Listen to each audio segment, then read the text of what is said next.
E aí, pessoal, tudo certo? Sejam muito bem-vindos. Hoje, o nosso papo é sobre a norma que é, sem exagero nenhum, a espinha dorsal da segurança do trabalho aqui no Brasil, a famosa NR01.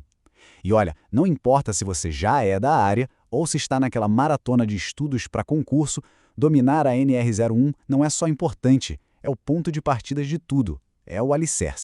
Sabe, é fundamental a gente entender uma coisa. A NR01 deixou de ser só uma introdução faz tempo. Depois da grande atualização que ela teve, ela se tornou o verdadeiro cérebro, o centro de comando de todo o sistema de saúde e segurança no trabalho. É ela que define as regras do jogo, entende? Sem dominar essa norma, fica quase impossível de verdade entender as outras, principalmente o tal do PGR, que é aquele assunto que, nossa, chove em prova de concurso. Para organizar nossa conversa, a gente dividiu essa análise em 5 partes. Vamos começar entendendo por que a NR01 é tão essencial. Depois, a gente vê quem é que tem que cumprir. Aí, mergulhamos no coração dela, o GRO e o PGR. Em seguida, um foco total naqueles pontos que são batata em prova. E para fechar com chave de ouro, vamos acabar de vez com a confusão entre perigo e risco. Vamos nessa? Beleza?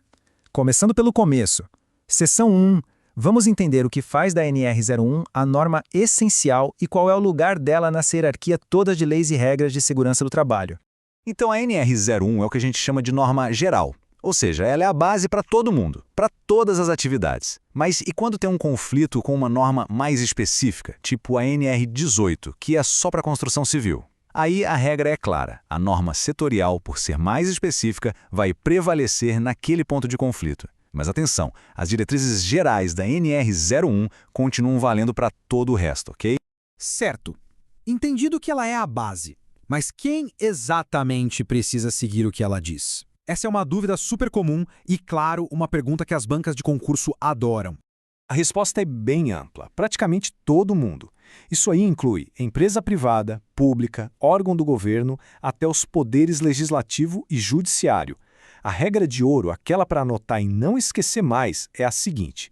Existe um empregado com carteira assinada regido pela CLT, então a NR01 é obrigatória. Simples assim. Fim de papo. Agora sim, chegamos no coração da NR01. O tópico que mais gera dúvidas e, claro, mais cai em provas. O gerenciamento de riscos ocupacionais, o famoso GRO, e o seu braço direito, o PGR. Para não ter mais confusão, vamos pensar da seguinte forma. O GRO é o cérebro, é a estratégia macro da empresa para gerenciar riscos. É o que vamos fazer. Já o PGR é a ferramenta, é o documento que bota essa estratégia para funcionar no dia a dia. Então, um pensa, o outro faz. O GRO é o plano, o PGR é a ação.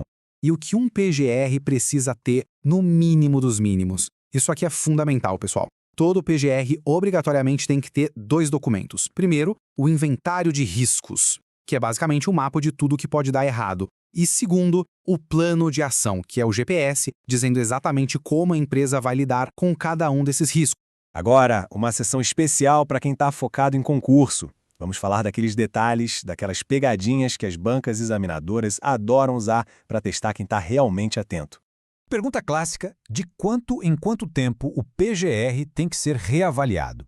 A regra geral, como a gente vê aqui, é de, no máximo, 2 anos. Mas atenção total na exceção. Empresas que têm certificações de gestão, como a ISO 45001, ganham um prazo maior, de até 3 anos. E aqui vai um detalhe que as bancas amam. Se acontecer um acidente grave ou uma mudança grande no processo de trabalho, a reavaliação tem que ser imediata, não importa o prazo. Vamos para outra pergunta que derruba muita gente. Imagina a cena. Um trabalhador percebe ali, na hora, um risco grave e iminente à vida ou à saúde dele. Ele precisa ir lá pedir autorização para o chefe para poder parar o que está fazendo? Pensa bem. A resposta é um gigantesco não, de jeito nenhum. Esse é o famoso direito de recusa.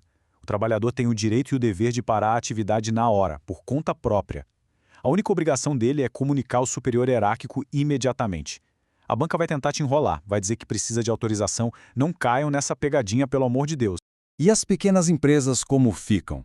Bom, o MEI, o microempreendedor individual, está dispensado de fazer o PGR. Já as microempresas e empresas de pequeno porte, com grau de risco 1 e 2, também ficam dispensados, mas tem uma condição, hein? Isso só vale se elas não tiverem exposição a agentes físicos, químicos ou biológicos. Mas muito cuidado, elas não estão dispensadas de tudo. Ainda precisam fazer um levantamento preliminar de perigos. Para fechar, vamos a um dos conceitos mais importantes e que, olha, causa uma confusão danada. Entender a diferença entre perigo e risco é o que separa quem realmente domina um assunto dos demais. Perigo é a fonte, é a coisa em si, a situação que tem o potencial de machucar alguém. Um exemplo bem simples e que não deixa dúvida: um piso molhado. O piso molhado é o perigo. Agora, o risco é a conta que a gente faz. É a combinação da probabilidade daquele perigo acontecer com a gravidade do estrago que ele pode causar. No nosso exemplo, o risco é a chance de alguém de fato escorregar naquele piso molhado e a gravidade da lesão, que pode ser, sei lá, quebrar um osso. Então, a dica de ouro para nunca mais esquecer: perigo é a fonte, risco é a equação de probabilidade mais severidade. As bancas adoram trocar esses dois conceitos, mas com essa distinção bem clara na cabeça, fica muito mais difícil de cair nessa, não é verdade? E com isso, pessoal, a gente cobriu os pontos essenciais da NR01. Se essa nossa análise ajudou a clarear as ideias, já sabe, né? Deixa aquela curtida pra gente e compartilha com quem também precisa dominar esse assunto. Isso ajuda muito o YouTube a entender que esse conteúdo é útil. E agora, queremos ouvir vocês. Qual é a próxima lei ou NR que precisa ser desvendada aqui no canal?